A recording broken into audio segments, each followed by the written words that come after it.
Hello dear students, welcome to smart knowledge. प्यारे बच्चों, mid term exam class 7 subject social science discuss करेंगे। जैसे ही authentic marking scheme आएगी आपके साथ शेयर करेंगे, बाद में इसका कंप्लीट सॉल्यूशन प्रोवाइड कराएंगे। बहुविकल्पीय प्रश्न दिए गए हैं। प्रश्न 1 का आपका फर्स्ट का डी हो जाएगा जैवमंडल, ठीक है।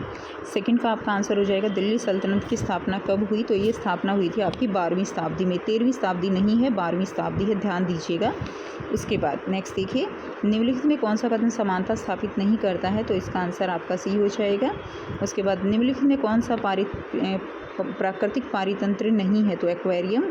फिफ्थ का आंसर आपका ये नहीं होगा। मुगल साम्राज्य की आमदनी का प्रमुख साधन आगे आएगा, ये आंसर नहीं है।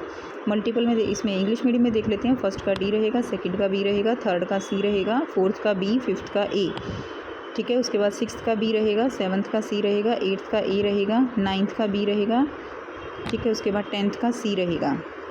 तो इसका आंसर आपका जो है, जो हमने ऊपर किया था, उसका हो जाएगा किसानों से मिलने वाला राजस्व, ठीक है। किसानों से मिलने वाला राजस्व, डी आंसर रहेगा। इस वाले क्वेश्चन का बेटे आप थोड़ा कंफ्यूज ना हो। फिफ्थ का आपका डी आंसर हो जाएगा, डी, किसानों से उपज मिलने वाला राजस्व।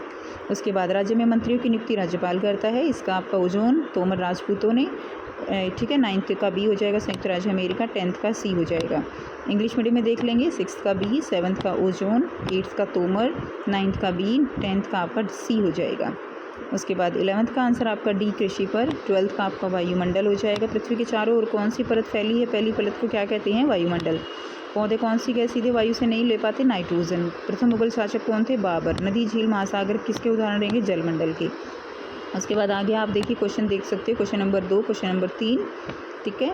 इंग्लिश मीडियम में है। 11th का डी रहेगा, 12th का ए रहेगा, और 13th का बी, और 14th का ए, 15th का बी, हाइड्रोस्फीयर।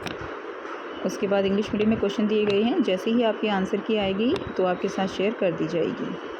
क्वेश्चन नंबर 6 है, question number 7, question number 8, question number 9। उसके बाद देखिए क्वेश्चन नंबर 4 का ए, बी, 5th है ना। ये लॉन्ग आंसर टाइप क्वेश्चन है आपके, ये तो आपने बहुत अच्छे से कर ही दिए होंगे। फिर केस आधारित हैं।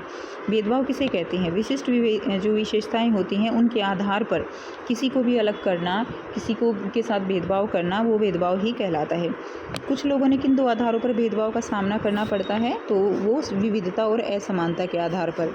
कुछ समुदायों को दोहरे भेदभाव का सामना क्यों करना पड़ता है, कि वे एक तो समुदाय के सदस्य जिनकी संस्कृति को मूल्यवान नहीं माना जाता, दूसरा यदि वे गरीब हैं तो उनके पास अपनी ज़रूरतों को पूरा करने का साधन नहीं है, इस आधार पर भेदभाव किया जाता है। तो 2 पॉइंट लिखने थे, 2 नंबर का क्वेश्चन है तो 2 पॉइंट, तो 1 पॉइंट ये और 1 पॉइंट ये, तो 2 लिखने थे आपको।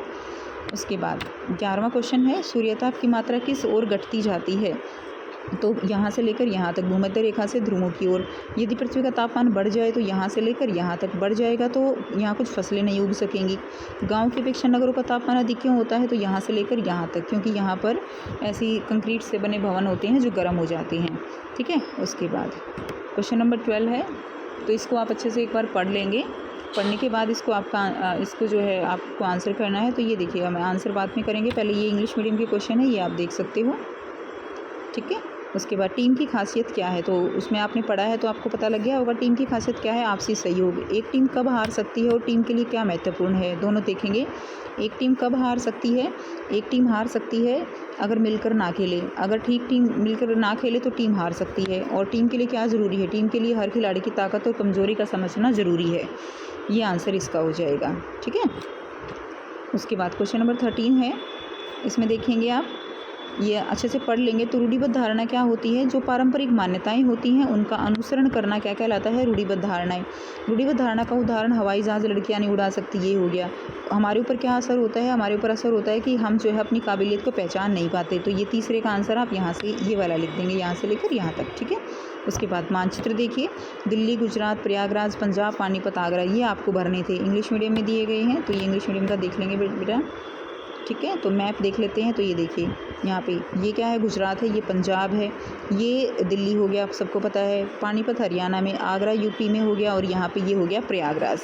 तो ये था कंप्लीट पेपर। आई होप बेटा सभी बच्चों का पेपर बहुत अच्छा गया होगा। कमेंट करके ज़रूर बताइएगा आपका पेपर कैसा गया। जैसे ही मार्किंग स्कीम आएगी आपके साथ शेयर कर देंगे। मिलते हैं नेक्स्ट वीडियो में। Take care, bye bye.